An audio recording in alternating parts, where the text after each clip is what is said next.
Hello and welcome back to the channel.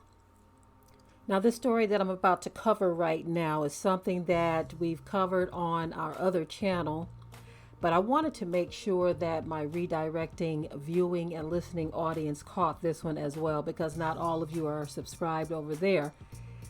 This story I thought was very interesting. They are telling Australians that if they go outside, they could be killed by a deadly bacteria by simply breathing in the air. Now that sounded very strange to me. That sounded very strange.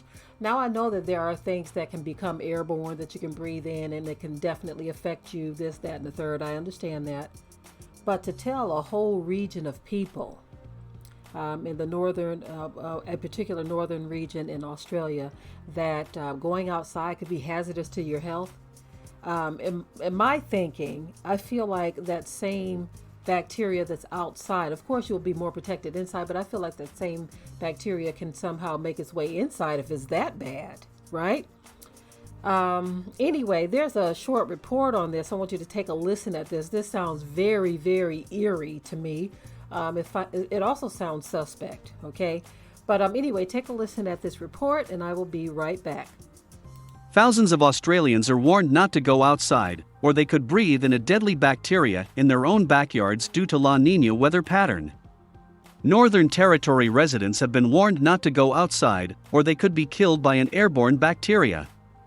Cases of melioidosis, which is caused by microscopic safety pin-shaped bacteria, have surged due to the La Niña wet season, with 23 infections since October. 2 out of the 23 melioidosis patients died, which is the same as the number of deadly COVID-19 cases in the Northern Territory. The microbes live in soil and can become airborne and breathed in by people while doing yard work such as mowing or pressure washing.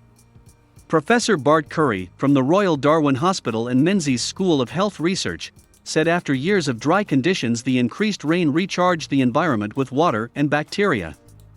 He said about a quarter of infections from the bacteria, also called Nightcliff-Gardner's disease, had to be treated in intensive care units. He added those most at risk were heavy alcohol drinkers, the elderly, those on long-term steroid treatments, and those with conditions such as diabetes, cancer, and kidney or lung disease. We suggest do not go outside if you're in one of those risk groups, because breathing in melioidosis is something that increasingly we're recognizing happens and leads to more severe disease, Professor Currie told NT News. Symptoms appear between 1 day to 3 weeks and include fever, cough, weight loss, fatigue, shortness of breath, abdominal pain, and urinary symptoms. The spinal cord and brain can also be affected in extreme cases, leading to more serious effects. The treatment for mild cases involves oral antibiotics for at least 3 months. There is no vaccine approved for melioidosis, but intravenous antibiotic treatments are highly effective for serious cases. Okay, so now listen. I'm not saying that this isn't really happening in Australia. I wouldn't be surprised if it was. But it also seems like they are testing out new ways to keep people inside, to keep you on lockdown, literally, to make you afraid to go outside. Now, if this is really happening, by all means, stay in the house. But how long do you have to stay in? Who makes that determination?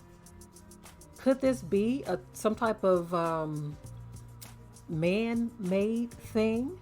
Because for years, a lot of people have been talking about what's flying around in the skies up there, if you know what I mean, the airplanes that are always leaving a trail of stuff behind them. Many have been talking about that for years, and now this is the first time I've heard something like this where people are being warned not to go outside, because if you do go outside, you can catch a deadly bacteria and die. That sounds very strange to me. Now, if it is something that is happening because of what they said that for a long time they've had these dry conditions, and then all of a sudden they got this burst of rain, and then it just caused some of that bacteria to just kick up into the air and people start dying from this particular bacterial disease. Now, we've heard of areas before that have had long periods of drought and then all of a sudden they got rain, but I didn't hear nothing like this behind it. So folk have a right to be concerned. You have a right to be concerned and to wonder what's happening here, what's really happening, because a lot of times things that are reported are not always what they seem. So I'm going to file this one under I don't know. I'm going to file it under I don't know. Meaning, I'm not saying that there isn't a bacteria, but the way that they're saying that the bacteria is going airborne, that's the part that I'm not sure about. Because again, there have been other areas that have had rains after dry conditions or after droughts. And this is my first time, however, hearing about a deadly bacteria that could kill you just from going outside as a result of breathing in the air after this rain has kicked up some stuff into the air. Wow. Of course, I know that my listening and viewing audience can form their own opinions on this. Some people will take it for what it is, what they've said. But a lot of other people are starting to say, you know what, we need to question everything. Question everything. Could this be another way that is going to be used at some point to scare people from going outside? Okay, so they're only talking about certain regions in Australia right now. But who's to say that the same thing, they're not going to start to tell us, well, you know what is happening over here now and over there. It's happening in this country and that country, this city and that city, that state.